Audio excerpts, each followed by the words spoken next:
Long Walk to Water, Chapter 7, Southern Sudan, 2008.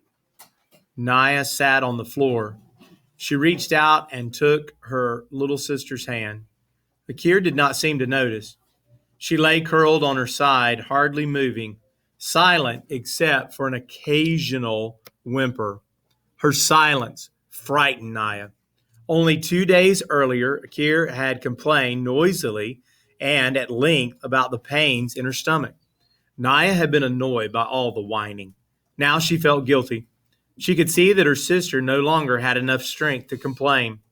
Naya knew many people who suffered from the same illness, first cramps and stomach ache, then diarrhea, sometimes fever too.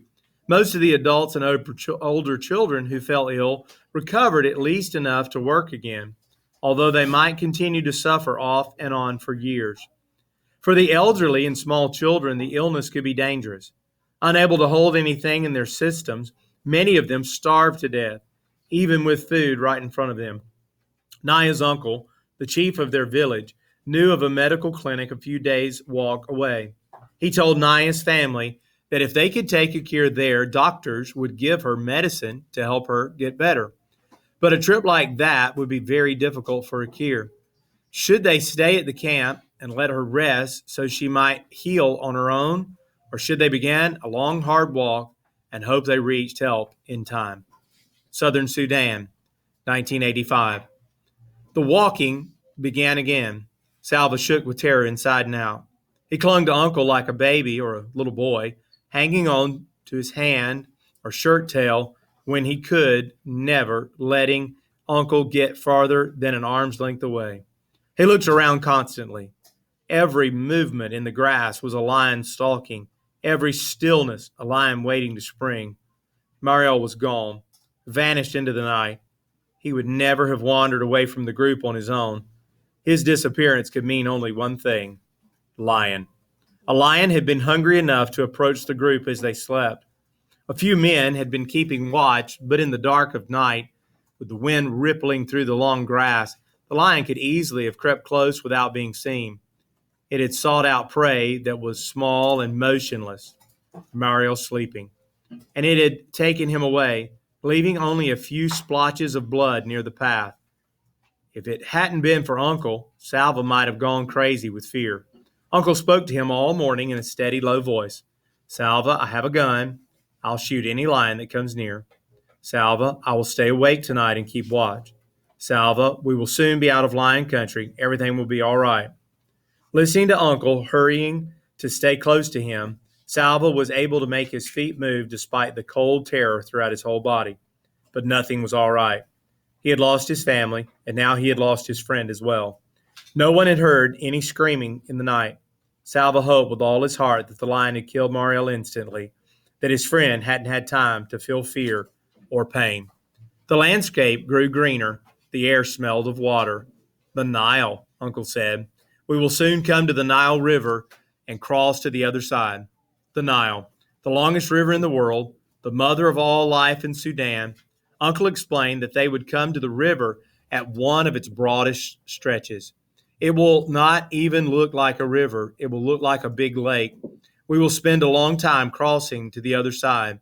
"And what is on the other side?" Salva whispered, still fearfully. "Desert," Uncle answered. "After that, Ethiopia."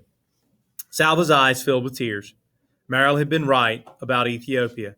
How I wish he were here, so I could tell him I was wrong. Salva stood on the bank of the Nile. Here, as Uncle had said, the river formed a big lake.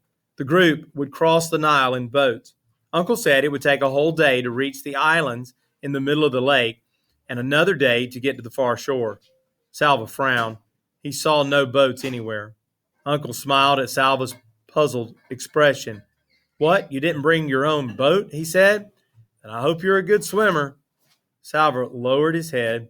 He knew that Uncle was teasing, but he felt so tired of worrying about his family, tired of thinking about poor Mariel, tired of walking and not knowing where they were going.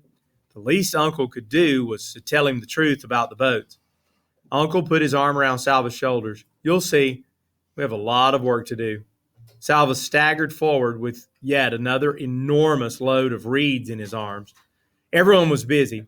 Some people were cutting down the tall papyrus grass in the water's edge.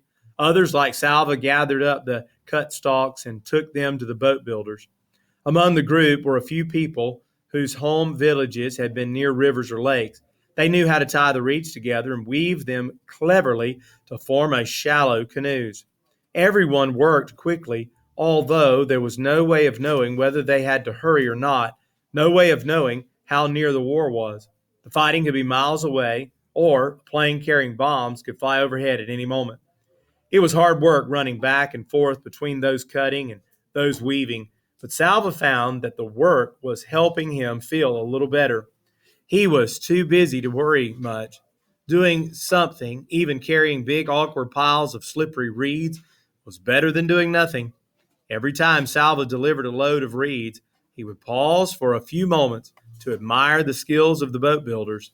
The long reeds were laid out in neat bunches. Each end of a bunch would be tied together tightly. Then the bunch of reeds was pulled apart in the middle to form a hollow, and the two sides were tied all along their length to make a basic boat shape. More layers of reeds were added and tied to make the bottom of the boat. Salva watched, fascinated, as little by little the curve of a prow and low sides grew from the piles of reeds. It took 2 full days for the group to build enough canoes. Each canoe was tested.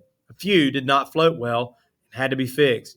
Then more reeds were tied together to form paddles. At last, everything was ready. Salva got into a canoe between Uncle and another man.